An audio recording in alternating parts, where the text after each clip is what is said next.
ton projet d'élevage. Vous savez, vous devrez écouter cette vidéo jusqu'à la fin. Parce que ce que je vais dire ici, certaines personnes peuvent ne pas écouter. Parce qu'ils ne sont pas dans le projet d'élevage. Mais si tu penses que tu es dans un projet d'élevage, alors tu dois écouter jusqu'à la fin. Parce qu'il ne faut pas investir et sortir zéro. Très bien. Comment vous pouvez recruter des gens pour travailler sur vos sites d'élevage sans savoir celui que vous êtes en train de recruter, sans avoir aucune information préalable sur lui? C'est impossible.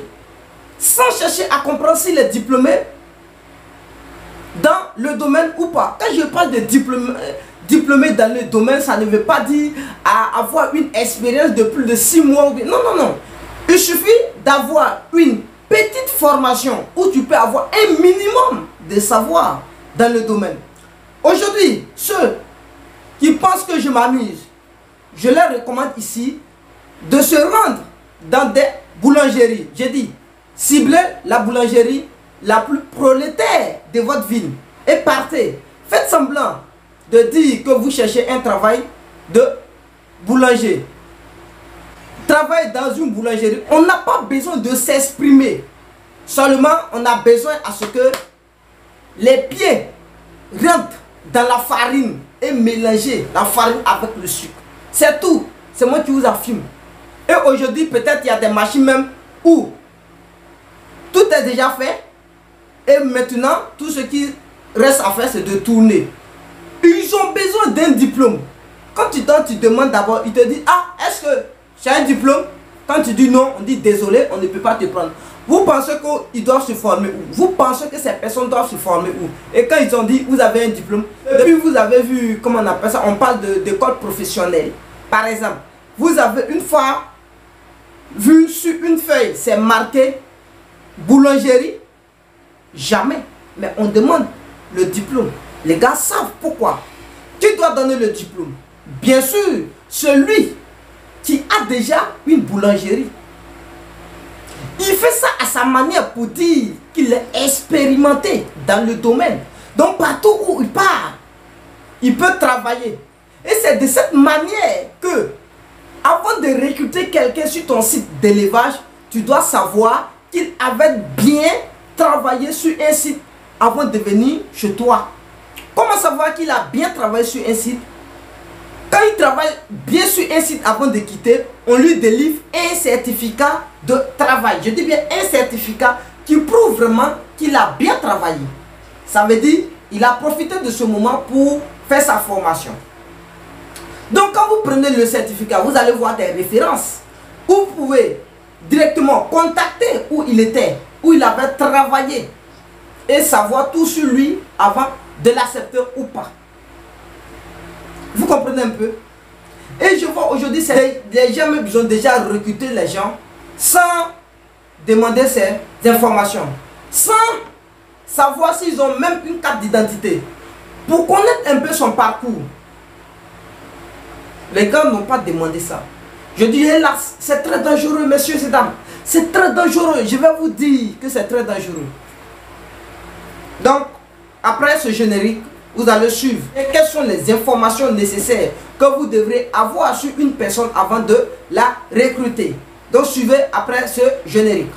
Salut à toi, bienvenue sur la chaîne. Investis dans l'élevage. Moi, c'est Benjamin. Et si je te parle d'élevage et d'investissement, parce que je suis convaincu que ce sont les deux piliers sur lesquels la communauté des investisseurs doit s'appuyer si elle veut émerger. Donc, si tu veux faire partie de cette belle aventure, la première des choses, abonne-toi et active toutes les cloches de notification pour être informé de l'apparition de nos nombreuses vidéos quotidiennes comme celles-ci qui vont t'apporter du très bon contenu et à t'aider à franchir des paliers dans le domaine de business. Avoir un boulot, c'est très bien, mais être propriétaire d'un projet dont tu es le PDG, dont tu es le patron ou la patronne, dont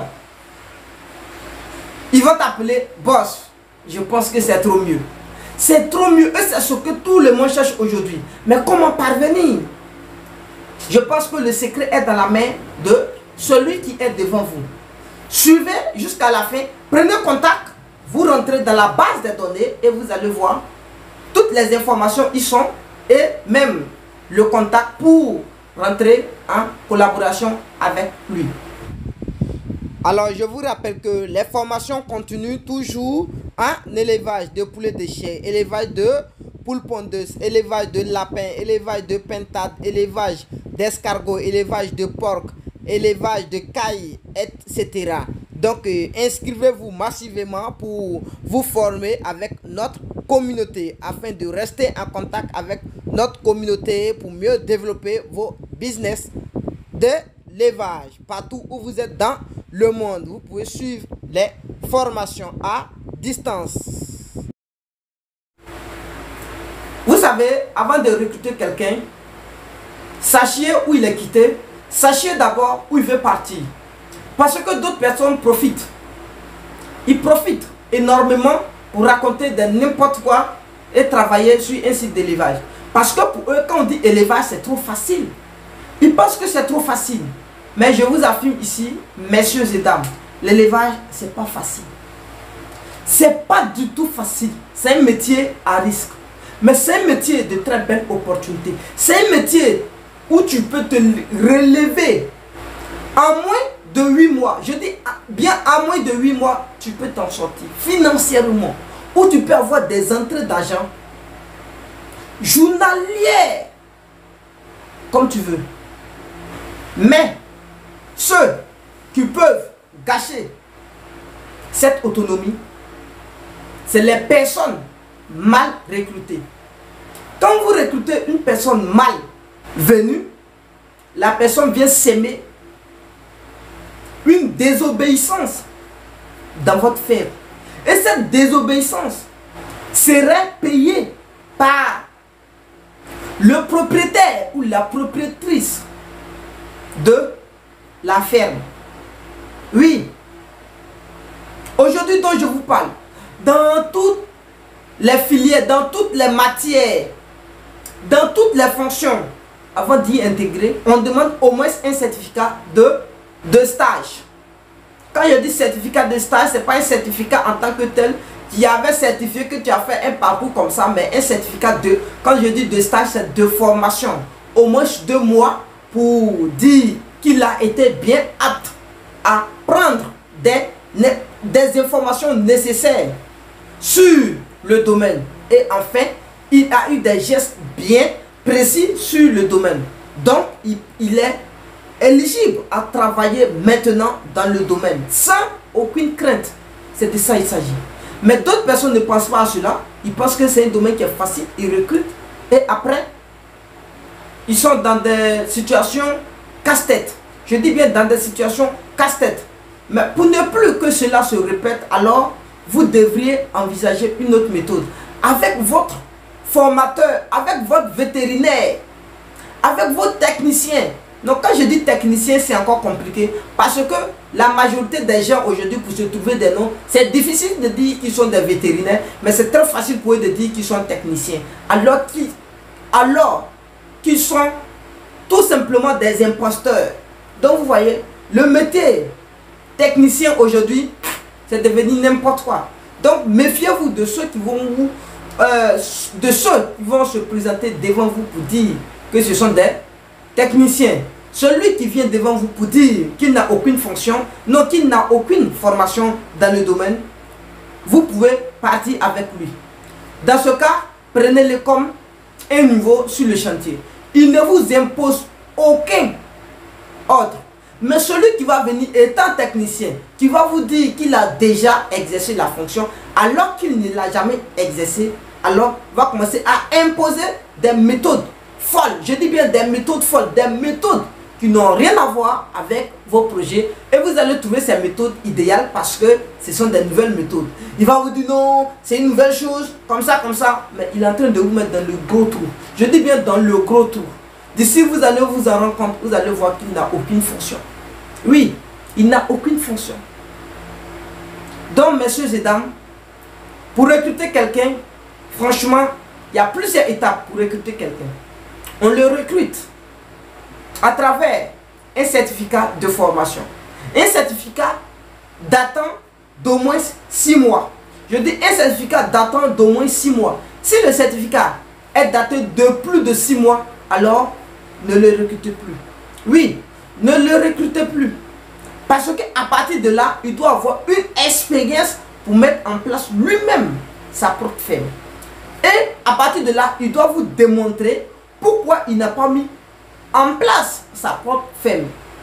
Si il vous a convaincu avec des témoins ou avec des éléments qui peuvent témoigner en sa faveur, je pense que vous pouvez le recruter. Mais dans le cas contraire, fuyez-le. Oui, dans le cas contraire, donnez-lui un autre rendez-vous et faites tout possible pour trouver n'importe quoi pour ne pas lui donner le marché. Oui, c'est comme ça que ça se passe. Pour ne pas lui donner le marché.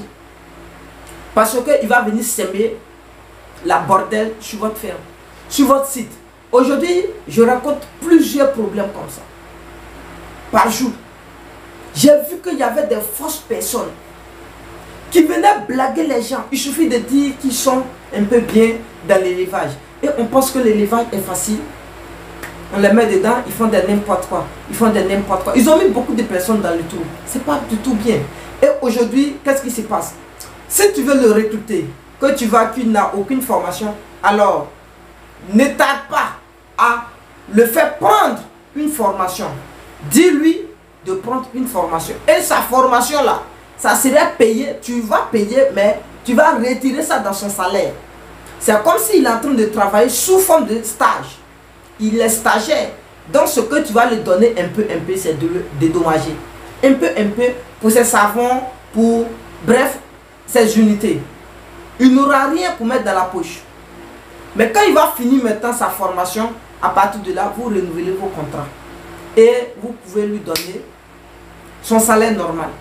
Donc, messieurs et dames, n'ayez pas peur de demander des conseils auprès de ceux qui sont un peu expérimentés dans le domaine avant de recruter quelqu'un. Oui, parce qu'eux, ils savent au moins quelles sont les questions qu'il faut poser pour les confondre. Oui, quelqu'un qui connaît bien le milieu sait comment il va lui poser des questions pour le confondre. Par exemple, moi où je suis, si je suis en face de quelqu'un qui me dit qu'il maîtrise déjà le milieu de l'élevage, alors j'ai plein de questions. Au moins 2 questions, s'il peut répondre à ces 2 questions, je lui dirai bravo, enchanté, et puis voilà. Là, je saurai qu'il est bien doué dans le domaine, alors je peux avoir un partenariat avec lui. Mais mes 2 questions, s'il répond à mes 2 questions en dandinant, je vous affirme que c'est fini. Je le prends pour un imposteur. Bien sûr, mais je ne peux pas vous révéler ça sur la caméra, devant la caméra pour dire non, voici comment il faut lui poser des questions. Jamais. J'ai souffert pour avoir, ou bien j'ai souffert pour comprendre ce milieu. Donc, celui qui veut ou celle qui veut, cherche à me rencontrer en privé et je lui dirai tout. Bref, mes étudiants ne vont pas rater ça.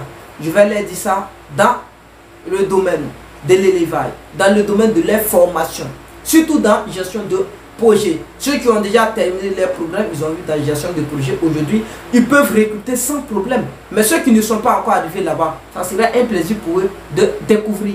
Donc, merci à vous. Abonnez-vous massivement et les formations continuent toujours. Formez-vous. Je dis bien formez-vous. Inscrivez-vous massivement pour former, pour avoir de bons résultats sur terrain. Merci à vous.